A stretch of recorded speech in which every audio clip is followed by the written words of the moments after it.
Good evening, gentlemen. I think it's wonderful weather. The monsoon is on, and I'm going to talk to you now.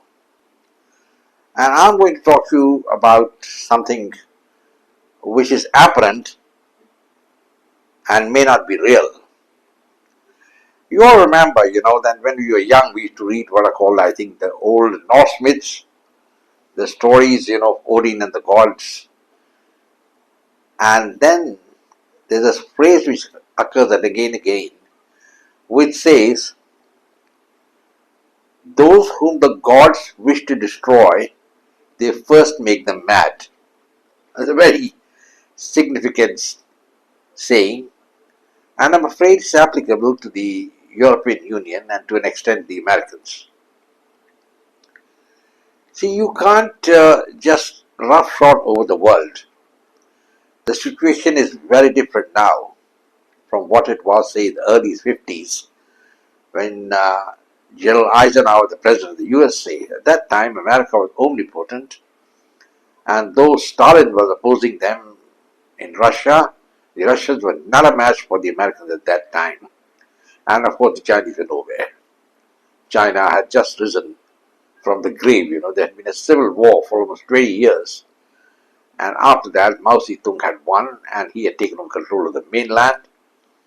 And the remnants of the Kuomintang, the party which ruled China earlier, had escaped to an island of Formosa, which had been under Japanese control for almost 50 years. Well, as I told you, the first blunder which the Americans committed at that time was, at the end of the war, when they handed over the island of Formosa to China. Now, at once in 1949, General Chiang Kai-shek, who was the chief of the Nationalist Party, escaped to Formosa. The Americans backtracked and began to say that Formosa is the only China, and they will recognize that not the communist China, the mainland, which was controlled by Mao Zedong. So this was the first blunder. That was the time to declare Formosa as an independent country and not hand over to China. The Americans committed another big blunder as far as China is concerned. In 1950, Mao Zedong launched an invasion of Tibet.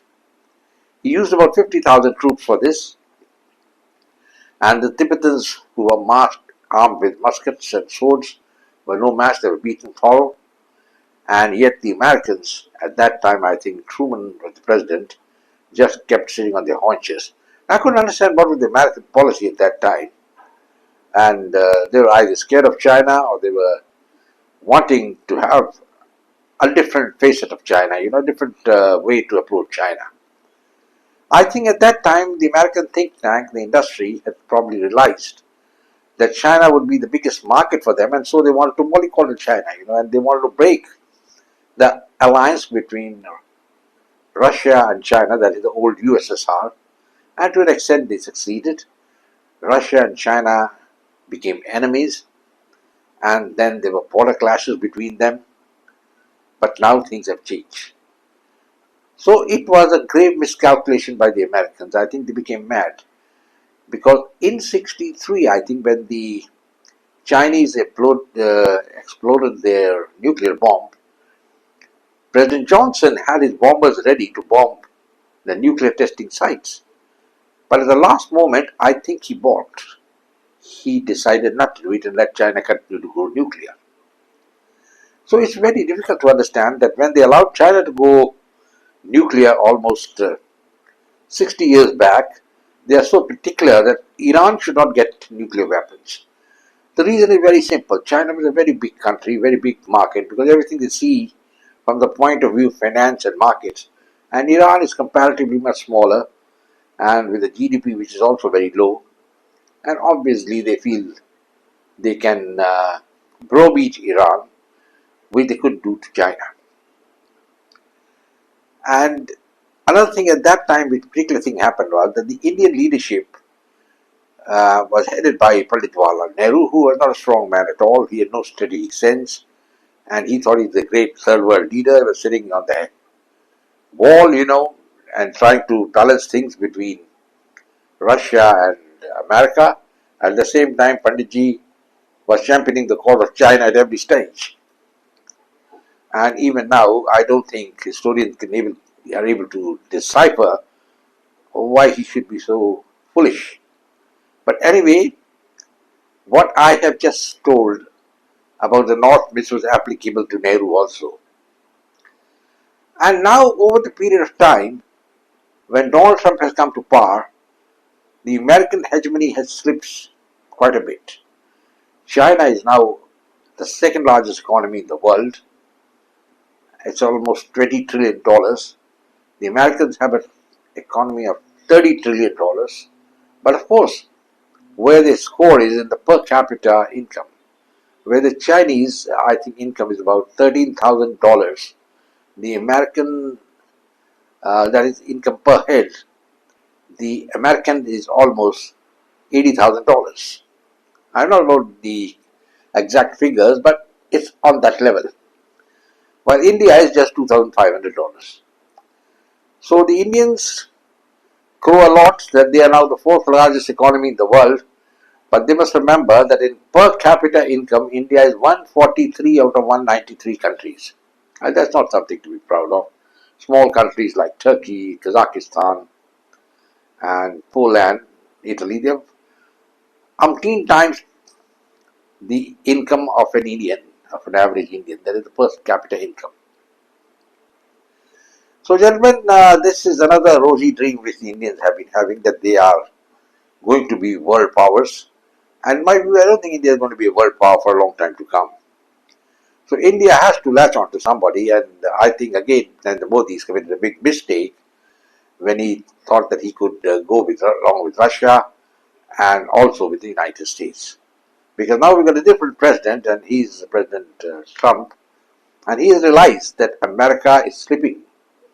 And so, when you see death in the front, you take drastic measures. Now, there's a problem. The Americans did not finish Iran. They couldn't do it. They didn't have the guts. And now Western Europe is in the throes of a great, what you can call it, calamity. Their birth rate is below 2.1. Some countries 1.1. The population is aging, dramatically aging, and as far as the younger people are not available. And in addition, God has sent Donald Trump. Now, Donald Trump, I think, is a very psychic case. Till 2016, 2020, he was reasonably okay. But then went 4 years in wilderness, where he really had a tough time definitely. 70 criminal charges against him. He was arrested. And then there was that very sad incident with Stormy Daniels, where he gave her a large sum of money to keep silent. Don't talk about your relationship with me. So, I don't think in any case he was fit to be president just on the basis of that one act. But he became president. But now he's a different man. He doesn't know what to do.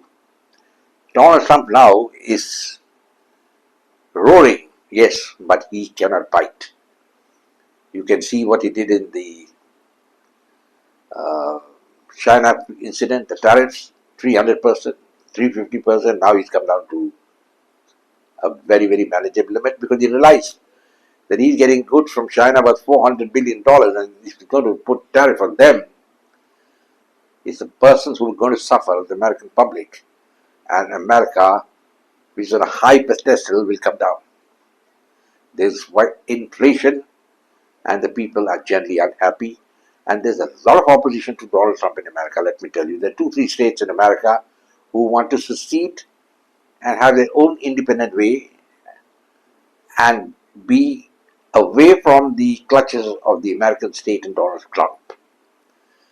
Donald Trump further quaked the pitch when he asked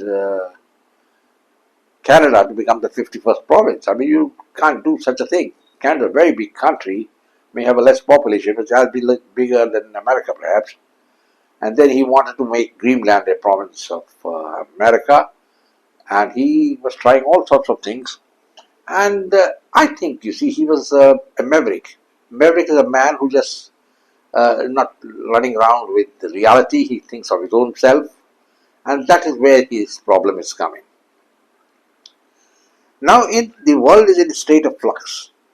If you look at the power center in the world, I think the biggest power at the moment is Russia and China combined. I don't think Americans have anything to match that. You may have the B-2 bomber, the stealth bomber, and anything like that. But as you have seen, like in the Iran war, the Americans used the bombers to strike the nuclear testing and storage site of the Iranians. It was pinpoint bombing with B-2s, the stealth bombers coming in. But after 2 days of bombing, he called it off, and he decided that it's not worth going further and fighting Iran. Ukraine also, he is playing a double game, and basically I think his entire aim is to undermine Europe. Now why? Why you want to undermine Europe? Because these countries, the French president, the British prime minister, they were all of them supporting Biden, and nobody gave any lift to Donald Trump. And he took out his revenge when he had his swearing-in ceremony. He didn't call these worthies there, and called only those people whom he felt were his supporters. He even ignored Narendra Modi, he was not called. And now Narendra Modi is in the doghouse. I think he must be wondering what the hell is going on. I was a great friend of Donald Trump, and now I am in the wilderness. So the theme of my thing is that these are all the steps that show that a country is heading towards destruction, America has got a coming implosion from inside, and that is another point which we must bear in mind. And as far as the world is concerned, it's sitting on tenterhooks. I don't know what's really going to happen. We'll have to wait and see, gentlemen. In the meanwhile, I'll say goodbye and God bless. Take care and bye-bye.